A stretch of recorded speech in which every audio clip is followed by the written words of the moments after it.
Hey guys, welcome to Advancing Security, your source for security guard pro tips. Today's lesson is self-defense for the security guard.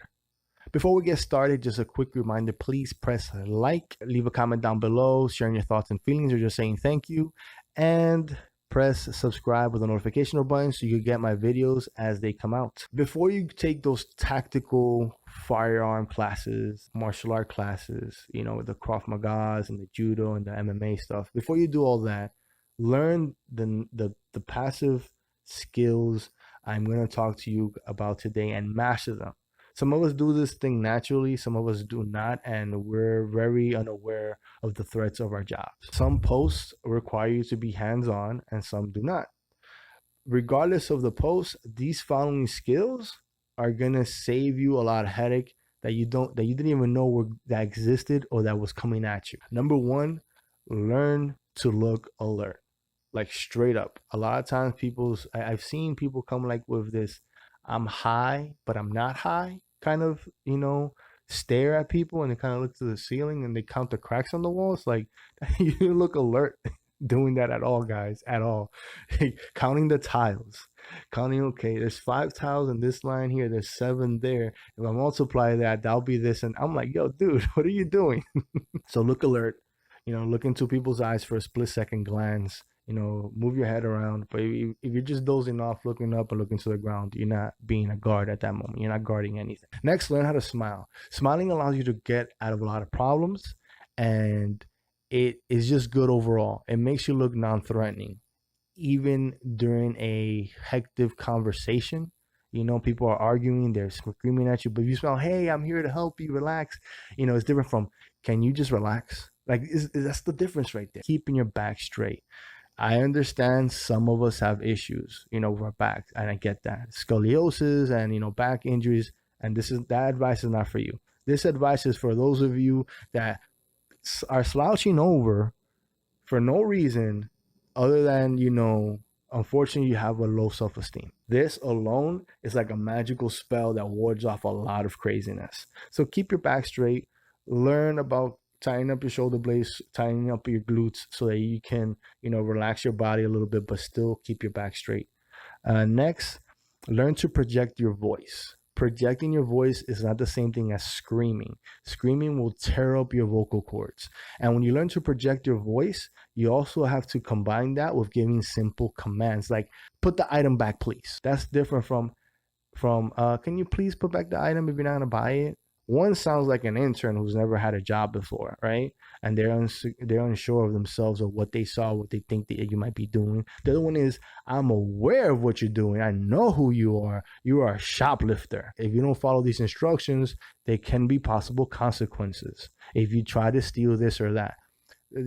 Small basic retail techniques. And these techniques I'm passing on forward to you guys, these are things you can use anywhere. You could use that, being a cashier. You can use that hanging around with your kids in the park if you see somebody shady in the park. You know what I mean? This is a Boulder anchor flashlight, right? It has a nice little bezel on it. I think those are called bezels. I don't know. So these teeth. It cost me about $35. The runtime on it's pretty good. I use flashlights to augment my presence and to let people know, hey, I'm here, or please stay away, or to command traffic. So how do I do that? By knowing and understanding, the power of the flashlight. First of all, don't do this. I see people do this all the time. Like, what's the point of having a flashlight if your beam is pointing there, but you're staring over there? It's like you have an X that's not needed, right? Just point it where you're going to be using it at, what you're staring at, right? Besides that, when you're security, the way you want to hold your flashlight is this way. This gives you a commanding presence. It already puts you in a fighting stance, in a combat stance if you need to. And at the same time, it's just practical. You're making sure the beam is pointing to where you are looking. Understand that some flashlights have different modes on it, and those modes can augment your presence as well. Like here, this is strobe. I don't know if you can see that now. This is the SOS. This is high. This is medium. This is low. Depending on the situation, you're going to switch on the mode. And yeah, it's a little tedious, this one, because, you have to flip through them, but that's okay. I'm not in the battlefield. I'm a civilian, and I work retail. I work at schools, at malls, or churches and things like that. This is enough for me. How can you increase your presence with the flashlight?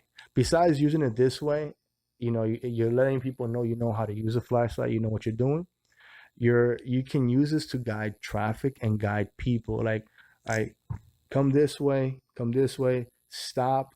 And what you want to do is you don't want to ever point it at somebody's face, at their eyes, because that can cause some damage unless you're in a combative situation, right? If you're working in a sidewalk, in a parking lot, or you're guiding traffic for, I don't know, a parade or something, this here, you can do things like this. You can signal traffic. I've used this technique at 4 o'clock when I was guiding buses that were picking up kids to take them home, or at noon or 1 o'clock when there's like a class trip going on, the buses are returning, and I need to ask traffic to stop because they're now obeying the stop sign of the kids' buses, because people are morons like that. They're jerks. So these are some basic core skills. They're passive, that you should learn and master before you take any tactical classes, before you go on Groupon and like, I'm gonna take some MMA classes. I really tell people, learn tactics, learn practical passive tactics that are really core centric, and they could translate everywhere. Like I said, these skills, you can use it when you're changing a tire to when you're in the park with your kids. So that's it, and that's that, guys. If you find value in this video, please press like. Leave a comment down below sharing your tactics, your disciplines, letting me know about how you have to use skills similar to these in your post. Subscribe with the notification button, and definitely share this video to new rookies out there so they could get some better training, right, guys? So take care of yourself, love yourself, use your PPE, maintain social distancing, clean your workstation. Remember, to love yourself, guys. Lo quiero mucho. Ciao.